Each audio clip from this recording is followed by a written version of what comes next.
Assalamualaikum warahmatullahi wabarakatuh. Bismillah, alhamdulillah, wassalatu wassalamu ala rasulillah wa ala alihi wa sahbihi wa mawalah, amma ba'du. La hawla wa la quwata illa billah. Rabbi shrah li sadri wa yassir li amri wa hlul 'uqdatam min lisani yafqahu qawli. Al-ayat sadaqallahul azim. Anak-anakku sekalian kelas 12 baik yang MIPA ataupun yang IPS yang Bapak cintai. Pada pertemuan kali ini di bab yang pertama dengan judul Semangat Beribadah dengan Meyakini Hari Akhir. Pada pertemuan yang pertama kemarin Bapak sudah menjelaskan beberapa hal yang berkaitan dengan semangat beribadah dengan hari akhir, dengan meyakini hari akhir. Selanjutnya adalah kita akan membahas tentang materinya. Bisa dilihat di samping itu ya. Oke. Pengertian dari hari akhir atau pengertian dari iman kepada hari akhir, bahwa hari kiamat itu adalah peristiwa yang luar biasa yang akan terjadi di mana seluruh makhluk hidup itu akan mati tanpa terkecuali, dan kemudian setelah itu akan dibangkitkan kembali. Dan peristiwa hari akhir atau peristiwa kiamat itu adalah merupakan peristiwa yang sebelumnya tidak pernah terjadi. Sebelumnya belum pernah terbayangkan oleh manusia. Kalau kita perhatikan, kalau kita lihat ada salah satu film ya yang menjelaskan tentang bagaimana suasana kiamat. Kalau tidak salah itu ada filmnya namanya 2012, itu menggambarkan bagaimana dahsyatnya kiamat. Bumi kemudian mengelupas, kemudian gunung meletus dan seterusnya. Itu belum seberapa dari yang aslinya nanti ya. Oke. Kemudian selanjutnya adalah hari akhir atau hari kiamat ini, next ya. Nah, hari akhir itu dibedakan menjadi dua hal atau dua macam. Pertama adalah kiamat sugro. Ya, bisa dilihat di samping itu. Pertama adalah kiamat sugro atau kiamat kecil. Kemudian kiamat sugro atau kiamat kecil ini adalah peristiwa yang datangnya kematian bagi semua makhluk, termasuk manusia, yang bersifat lokal atau bersifat individual. Itu disebut dengan kiamat sugro. Satu contoh, ada tetangga kita, ada saudara kita, masyarakat di sekeliling kita, ada yang meninggal, maka orang tersebut berarti dia telah mengalami kiamat sugro. Berarti kiamat itu adalah kiamat yang dalam lingkup kecil, yang dalam lingkup lokal gitu. Kemudian yang selanjutnya adalah, kita lihat bersama ya. Yang kedua adalah kiamat kubro atau kiamat besar. Maksud daripada kiamat kubro ini adalah bahwa peristiwa hancurnya dunia dan seisinya ya, beserta alam semesta dan berakhirnya seluruh kehidupan di dunia.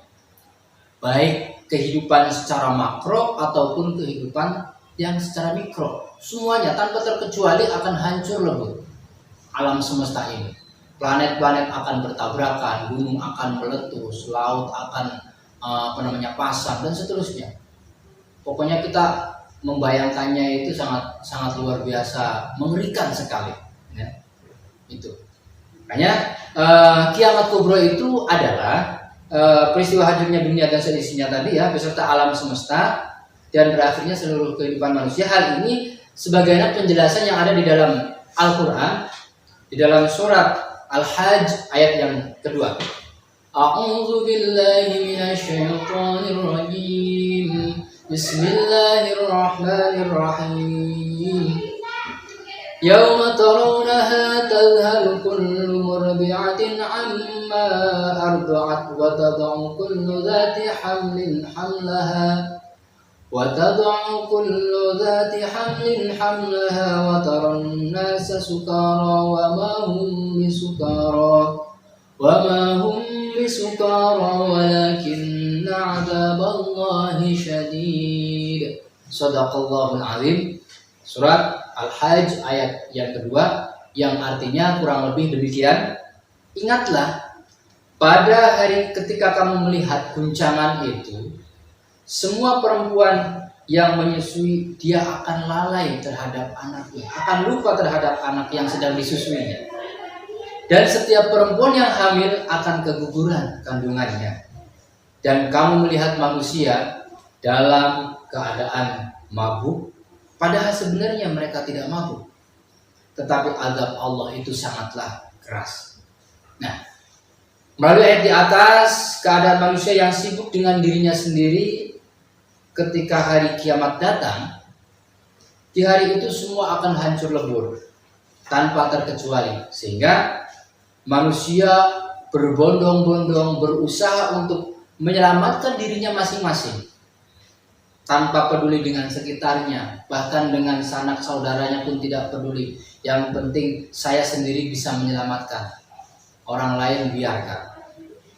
Dan peristiwa kiamat adalah peristiwa yang sangat hebat. Tidak ada yang dapat membuat kejadian serupa dengan kiamat. Bahkan kalau manusia sekalipun membuat ledakan bom yang seheboh Hiroshima dan Nagasaki pada waktu itu ketika menjelang kemerdekaan Republik Indonesia, itu dibilang seberapa. Bom atom yang diciptakan oleh manusia, dahsyatnya itu luar biasa.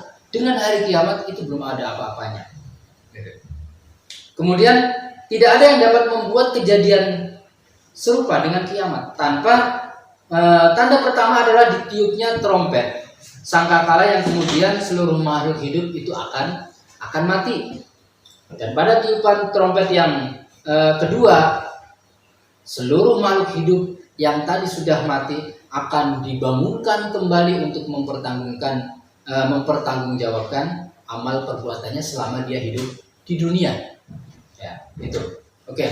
Kemudian selanjutnya ini adalah beberapa periode hari akhir, periode hari kiamat, fase-fase di mana kita akan melalui beberapa tingkatan, melalui beberapa etape sebelum kita masuk ke hari akhir, masuk antara surga dan dunia. Antara surga dan hari kiamat, Nah, periode hari akhir yang pertama adalah Yaumul Ba'ats. Yaumul Ba'ats itu berarti kebangkitan semua makhluk. Setelah kiamat terjadi, kiamat itu sudah terjadi, kemudian seluruh makhluk hidup itu akan dibangkitkan oleh Allah Subhanahu wa Ta'ala yang mengalami kematian atau kebinasaan dalam peristiwa kematian, termasuk makhluk hidup yang sudah meninggal atau makhluk hidup yang sudah mati sebelum-sebelumnya, itu semuanya akan dibangkitkan oleh Allah Subhanahu wa Ta'ala. Dan itu keterangannya ada di dalam surat An-Nahl ayat 38. Nah, setelah manusia itu dibangkitkan, yang selanjutnya adalah Yaumul Hasyr, yang artinya adalah manusia akan dikumpulkan dalam satu tempat. Makanya biasanya orang mengatakan alam mahsyar. Semuanya kumpul di situ, makhluk hidup semuanya dikumpulkan, manusia, hewan semuanya akan dikumpulkan. Kemudian di tempat itulah manusia akan mencari-cari pertolongan, mencari syafaat. Sehingga dalam keterangan disebutkan bahwa sab'atun fi dhillatillah yauma la dhil illa lillah. Di Yaumul Hasyr itu akan ada 7 golongan yang kelak dia akan mendapatkan naungan. Dia tidak akan kepanasan dari orang lain. Dan itu banyak. Di antaranya adalah contohnya pemuda yang menggantungkan dirinya, menggantungkan hatinya, selalu ingat dengan masjid. Ketika masuk waktu sholat dia selalu datang ke masjid. Itu yang akan mendapatkan perlindungan, mendapatkan naungan dari Allah Subhanahu wa Ta'ala.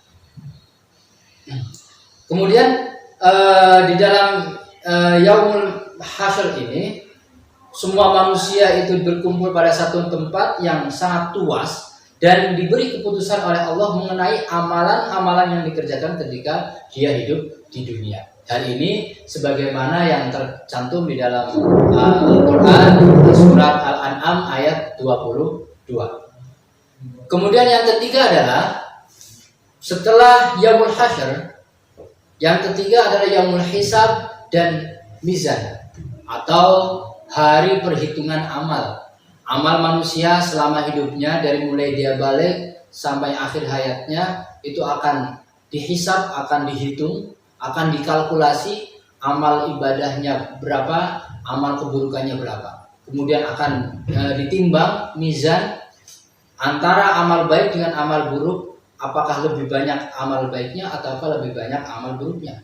Kalau lebih banyak amal baiknya, maka timbangan itu akan lebih berat sebelah kanan. Kalau amal buruknya itu lebih banyak, maka timbangan sebelah kirinya itu yang akan lebih bawah. Nah itu. Jadi semuanya tidak akan luput dari Allah Subhanahu wa taala. Segala apa yang kita lakukan di dunia ini, meskipun kita berusaha menutupi dari manusia, tetapi Allah tidak akan luput. Allah pasti tahu apapun yang kita lakukan. Wallahu a'lam bishawab. Kemudian yang keempat adalah yaumul jaza. Ya. Yaumul jaza itu adalah bahwa setiap manusia akan menerima balasan Allah Subhanahu wa taala sesuai dengan amalnya selama ia hidup di dunia pada yaumul jaza. Jadi hari pembalasan ya, manusia akan menerima balasan dari Allah Subhanahu wa taala. Kalau dia amal baiknya banyak, maka dia akan mendapatkan kenikmatan. Sebaliknya ketika manusia hidup di alam dunia, dia amal buruknya lebih banyak, ya dia akan mendapatkan siksa dari Allah Subhanahu wa taala. Dalam artian balasan perbuatan baik dia akan masuk ke surga, balasan perbuatan yang buruk dia akan masuk neraka. Dan sebetulnya ini ada lagi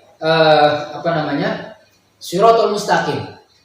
Manusia itu akan melewati jembatan, orang mengistilahkannya itu dengan istilah Shirathul Mustaqim, jalan yang lurus. Ketika seseorang itu amal ibadahnya baik, amal ibadahnya banyak, maka akan bisa melewati Shirathul Mustaqim tersebut. Kalau amal ibadahnya tidak baik, maka dia akan terjerumus, akan terpeleset, kemudian di bawahnya itu adalah neraka menanti. Mudah-mudahan kita semua bisa melewati fase-fase tersebut. Makanya ketika Shirathul Mustaqim itu ada yang melewatinya secepat kilat, ada yang melewatinya seperti orang naik kuda, ada yang melewatinya dengan berjalan, ada yang merangkap, bermacam-macam, tergantung dari amal perbuatannya. Kalau untuk tingkatan para nabi dan para rasul ya secepat kilat, melewati Shirathul Mustaqim itu sangat cepat. Ya. Kemudian selanjutnya adalah hakikat beriman kepada hari akhir, bahwa meyakini kebenaran datangnya hari akhir adalah bentuk keimanan dalam akidah Islam. Yang namanya iman itu adalah kita mempercayai sesuatu yang kita tidak tahu secara kasat mata. Kita iman kepada Allah, apakah kita tahu? Tidak. Kita iman kepada malaikat, apakah kita pernah lihat malaikat? Tidak. Namanya iman itu adalah meyakini sesuatu yang kita tidak tahu. Kalau sesuatu itu bisa dilihat, itu bukan namanya iman lagi. Ya. Oke. Bahwa meyakini kebenaran akan datangnya hari kiamat itu, hal ini sesuai dengan firman Allah Subhanahu wa taala di dalam surat Al-Ghasyiyah ayat 4 sampai 7. A'udzu billahi minasyaitonir rajim. Bismillahirrahmanirrahim. Walladzina yu'minuna bima unzila ilaika wa ma unzila min qablika wa bil akhirati hum yuqinun. Yang artinya adalah surat Al-Baqarah ya, ayat yang keempat, yang artinya kurang lebih, dan mereka yang beriman kepada kitab Al-Quran yang telah diturunkan kepadamu dan kitab-kitab yang telah diturunkan sebelummu, serta mereka yakin akan adanya kehidupan akhirat. Kita semua yakin bahwa apa yang kita hadapi sekarang, kehidupan sekarang ini bukan merupakan akhir segalanya. Setelah kita hidup di dunia ini, kita akan mengalami yang namanya alam barzah, alam kubur. Setelah mengalami alam kubur, selanjutnya masuk ke alam akhirat. Hari kiamat akan dibangkitkan seluruh umat manusia dan akan melewati fase-fase tersebut. Demikian yang bisa Bapak sampaikan, mudah-mudahan bermanfaat. Mudah-mudahan dengan kita meyakini hari akhir ini dapat menambah kita menjadi lebih baik dan beribadah. Makanya di sini disebutkan ya, materi yang selanjutnya adalah hikmah beriman. Ini ada satu lagi, hikmah beriman kepada hari akhir, bahwa menyadari hari kiamat pasti akan datang.